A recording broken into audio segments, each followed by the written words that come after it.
Okay guys, so we're going to talk about reloading the pistol. And before we actually get into specifics of types of reloads, there are a couple things I want to talk about.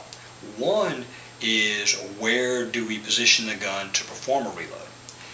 There are a number of places where it's been taught to do all of your gun manipulations, all your loads from a low ready position. There are others that teach all of your manipulations to be done from full extension or on target, on point. I'm not a fan of either of those because, as I mentioned on other videos, anytime the weapon is extended from your body, someone can get in between your wrist and your shoulder, the weapon retention issues are significantly greater. So I don't like doing gun manipulations from full extension for that reason. And also, the further the gun is from the torso, the more challenging it is in terms of hand-eye coordination. The more you're asking to be able to manipulate, two relatively small magazines into a pistol, so on at extension. My preference is to bring the gun back into the body, into a muzzle-up orientation, to do my reloads. Now, there are several different opinions or several variations on exactly where the gun is brought, how this is, to do this. Some people will have you keep the front sight in the eye line and do your manipulations here. Some will have you bring the gun back, look through the trigger guard, and do your reloads here. Some will position the gun a little bit higher, so you're actually looking at the edge of the mag well and do your reloads there. You'll also find there are some variations. Some guys teach where the elbow is locked, the wrist is locked, and some will roll palm up, rolling the gun forward so it's flat, more or less pointing down range, and do their reloads here. Okay. My preference is muzzle up, wrist locked. I want as strong a grip on the pistol as possible.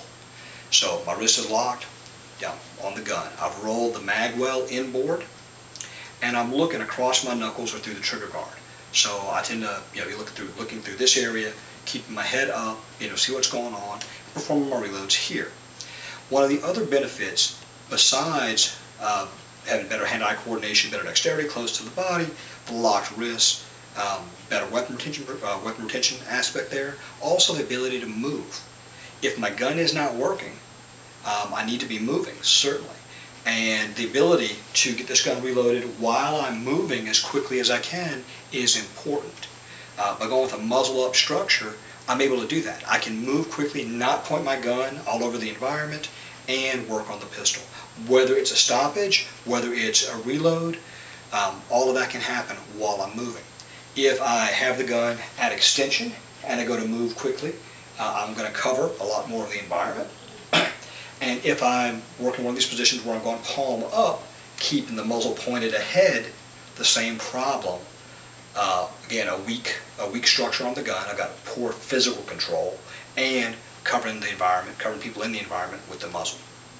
So I do my manipulations from here. Now, one other thing to talk about is there are really two broad categories of reloads. All reloads, regardless of what name it's, what name you learned it under or how it's going to be described, they're either proactive or reactive. A proactive reload is a reload where you choose to reload the pistol. Now, whether that is a classic tactical reload where I'm going to get a spare magazine, bring it up to the gun, do some sort of a magazine exchange, or it is a emergency reload or a speed reload where the pistols run dry and I've got to get new bullets in the gun quickly. They're either proactive or reactive. So a proactive reload is one where you choose to reload the gun. It's got bullets in it and you're choosing to exchange a partial magazine for a full magazine.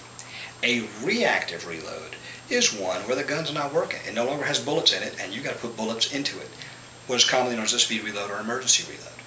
But again, regardless of the names, regardless of the details of the techniques, they're either going to be proactive or reactive. So in future videos we'll talk about and we'll go through different details of speed reloads, the pros and cons there, and different details of tactical reloads, and the pros and cons involved there. Thank you.